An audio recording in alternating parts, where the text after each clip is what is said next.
Olá, bom dia. Bom dia, Regiane. Como é que estamos? Tudo bem? Ótimo, e você? Tudo também, graças a Deus.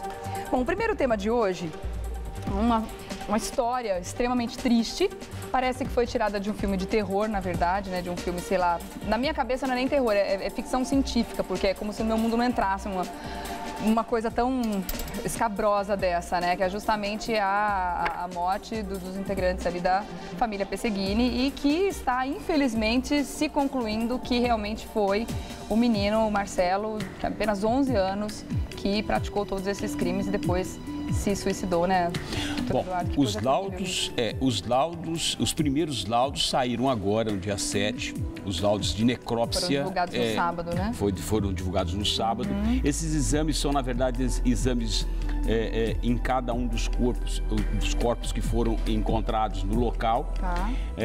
Existem outros exames que você deverá ser realizado, que é, por exemplo, o exame de local, né, a posição do cadáver, dos cadáveres encontrados no local da tragédia, aquela coisa toda.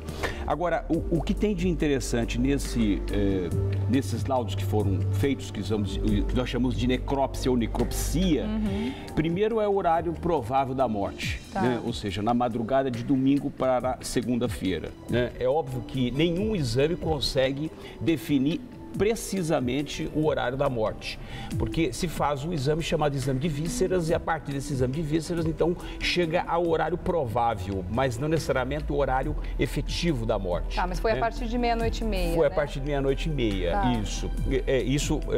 Então, as mortes ocorreram na madrugada de domingo para segunda-feira.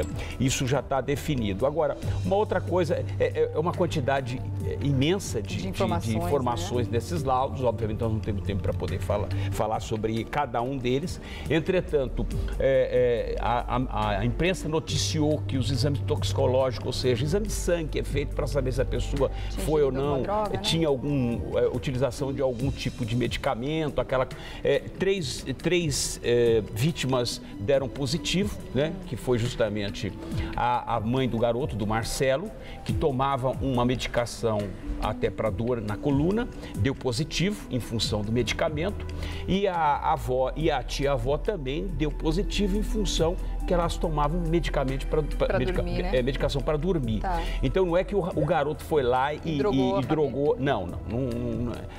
O pai não tinha, o exame deu negativo, né? E o garoto também deu exame negativo. Agora, pela posição dos disparos, né? Alguns com tiro encostado, outros chamam de queima-roupa, mas é bem próximo, enfim. Então ali se desenha como é que teria sido a cronologia do crime. Para ser, né, considerado queima-roupa, o tiro tem que estar aqui distância máxima? Na verdade, queima-roupa é quase encostado, mas não necessariamente com o cano da arma encostado, que aí é tiro encostado, né? É próximo. Né? Você pode falar em 5 centímetros, mais ou menos esse é o tiro a queima-roupa, né? O tiro encostado, ele tem uma outra característica do disparo, né? O próximo queima-roupa tem toda uma fuligem em volta, então por isso que nós caracterizamos de tiro encostado. Né? O tiro mais distante que foi feito foi em uma das vítimas, né, da avó ou da tia-avó, não tenho precisão em relação a isso, mas que o disparo foi próximo. Teve uma das vítimas que levou 2 disparos, né? A maior parte das vítimas tiveram morte agônica. O que é morte agônica? Demora um pouco mais para falecer. Isso foi um detalhe terrível. O pai foi uma das vítimas, teve, né? A mãe não. A mãe teve uma morte imediata e o garoto também teve uma morte imediata. Né? O garoto teria supostamente encostado a arma e ter feito o disparo, né? E que transfixou, né? Então isso teve uma morte cerebral, uma morte imediata. Né? Agora, o que tem de interessante nesses relatos todos é que a família ainda não acredita que efetivamente o garoto teria matado toda a família e teria cometido suicídio. Esse é um ponto para se analisar. internalizado mesmo, né, doutor Eduardo? Mesmo porque a família tinha um convívio praticamente quase diário com o garoto e sabia qual era o perfil do garoto. Agora, tem outros indícios, obviamente. Tem um exame que foi feito que teve um deslocamento do braço do garoto, né, muscular do lado esquerdo. Isso é um detalhe muito importante. Ele era canhoto. Ele era canhoto, né, e teve um deslocamento, foi identificado um deslocamento. Isso em função do tranco da arma, né, pode ter ocorrido. Isso é um ponto importante. É aquela arma que aquela parte de cima se desloca quando o tiro é disparado? Não, o próprio garoto teve uma lesão no braço esquerdo, né, ele teve uma lesão e foi identificado no exame, isso em função do disparo que a arma, na hora do disparo, a arma dá um coice, né, que nós chamamos, dá um coice, dá um tranco. Em função desse disparo, pode ter ocorrido essa lesão no braço do garoto. Agora, se desenha para que efetivamente, é óbvio que o laudo não define, porque os peritos, eles não dizem de forma categórica, eles relatam aquilo que eles encontraram nos corpos, né? Mas eles não dizem efetivamente que foi o garoto. Isso é uma conclusão que a polícia tem que fazer, né? A polícia tem que pegar todos os depoimentos, mais os laudos, aí sentar, se debruçar em cima disso e tentar montar toda a cronologia do crime, como teria ocorrido e quais foram as razões, porque até o que mais nos surpreende nesse caso é a falta, o porquê. Por que ele teria cometido, né, esses 4 homicídios e o suicídio, né? Qual foi a razão? O que levou esse garoto a fazer isso? Né? Esse é o grande mistério desse processo todo. Até então não tem nenhuma motivação. Não existe nenhuma motivação e a própria família não acredita em função da ausência de motivação. E o crime de homicídio, ele tem a característica principal é a motivação do crime. Por que a pessoa cometeu aqueles 4 homicídios e cometeu suicídio, né? Seguido de suicídio. Então, a motivação é o fator. Aliás, todos perseguem, numa investigação de crime de homicídio, todos os policiais, advogados, promotor, juiz, perseguem sempre a motivação do crime, né? Qual foi a causa. E aí, neste caso aqui, nós temos uma ausência de causa, né? Nós temos uma ausência de motivo, pelo menos até este momento não revelado, né? Então, a história, realmente essa tragédia, né?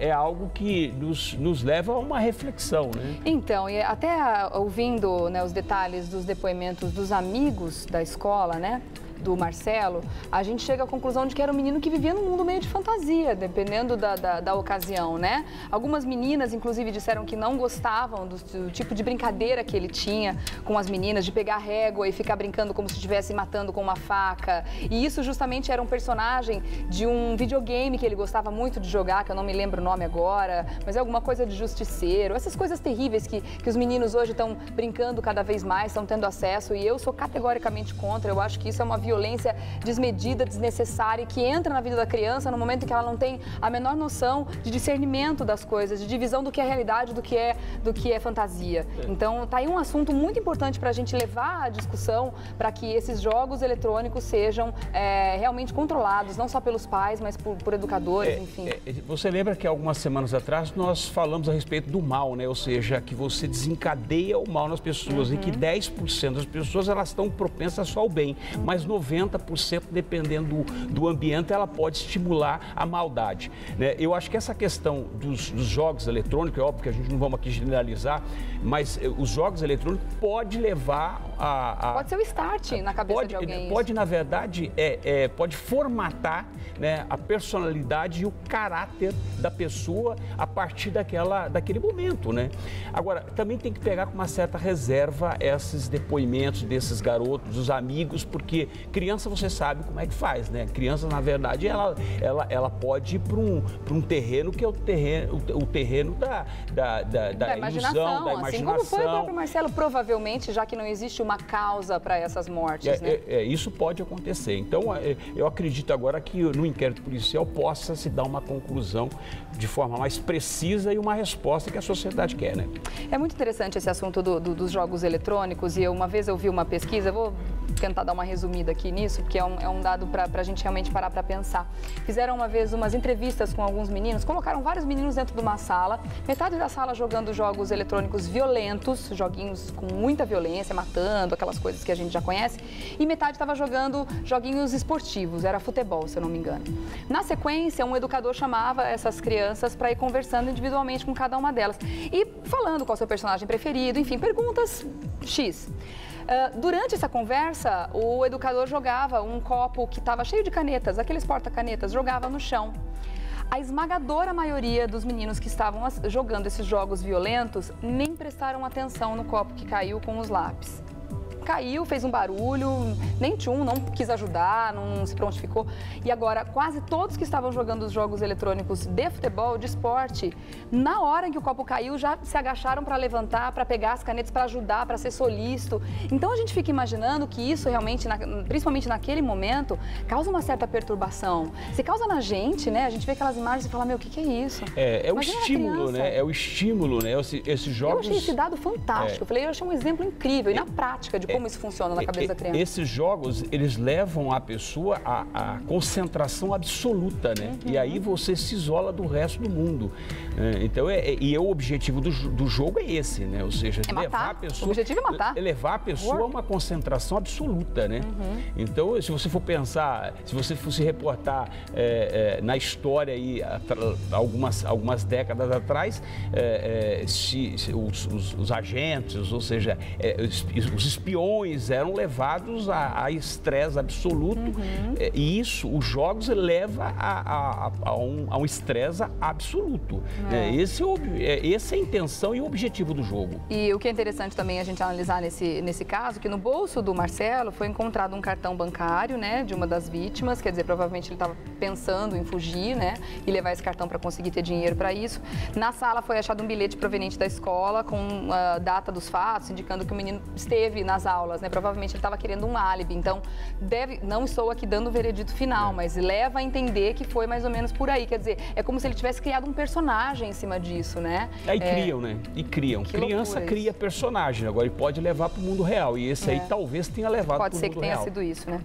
Vamos continuar aguardando então as mais novidades em cima disso, né, doutor Eduardo? Exatamente. Tem um segundo tema que a gente vai conversar aqui agora também, que é esse estresse, né? Esse mal-estar que está acontecendo aí entre o Brasil e os Estados Unidos, justamente por conta dessa revelação da espionagem que estaria acontecendo aqui por conta da Agência Nacional de Segurança, de Vigilância, né, a NSA, lá nos Estados Unidos. E a gente pode dizer que tanto o Snowden quanto o jornalista, eles jogaram no ventilador geral, né?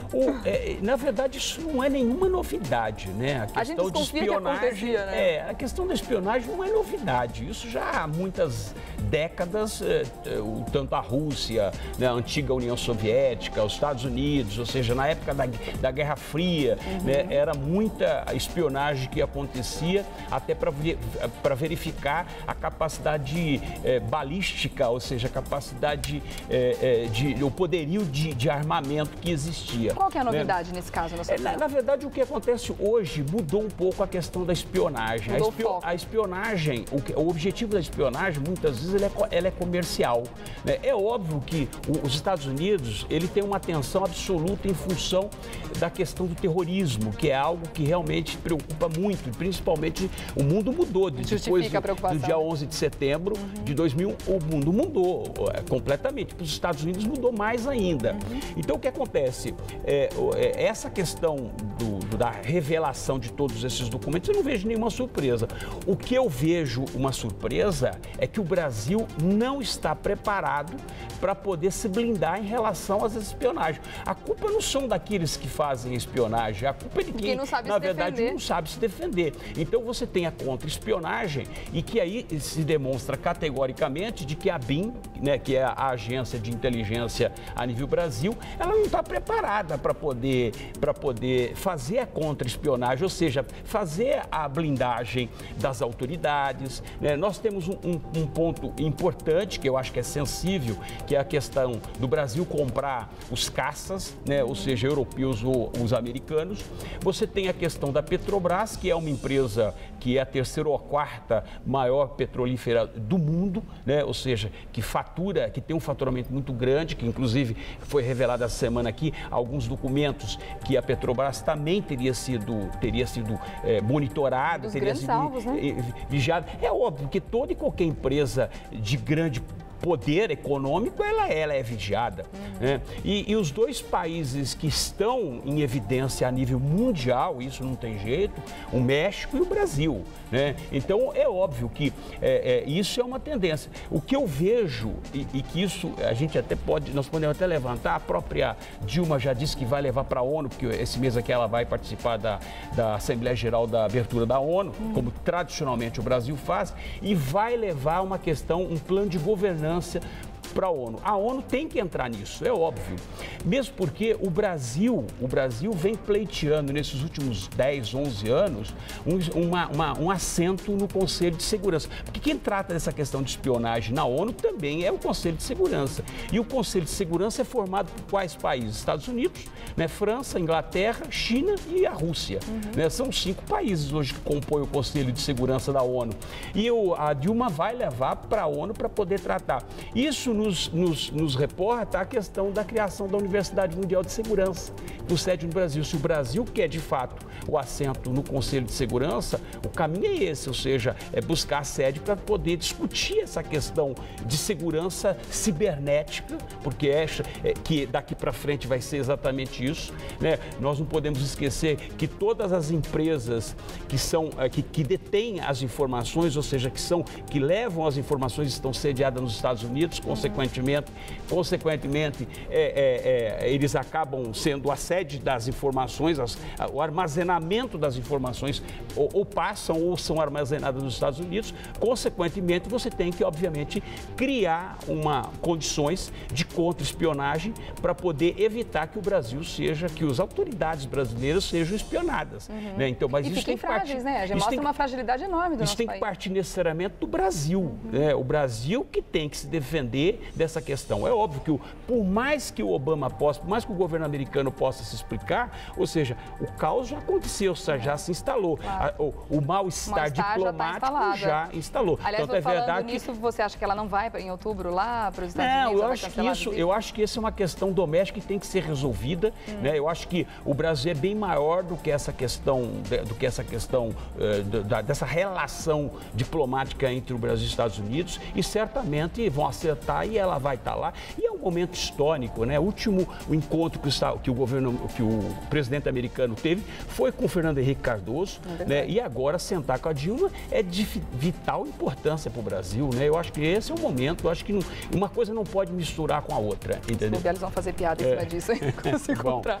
Certamente. Doutor Eduardo, obrigada mais uma vez pela sua participação aqui. Eu que agradeço. Com certeza ele volta na terça-feira que vem para conversar com a gente, bater esse papo bacana aqui no Revista da Cidade. Para fazer contato com o Dr. Eduardo Leite, você pode acessar o Facebook também, facebook.com/500 melhores júris. Ótima semana para você. Para você também. Obrigada. Viu? A gente se vê na próxima terça. Obrigado. Muito bom, né, gente?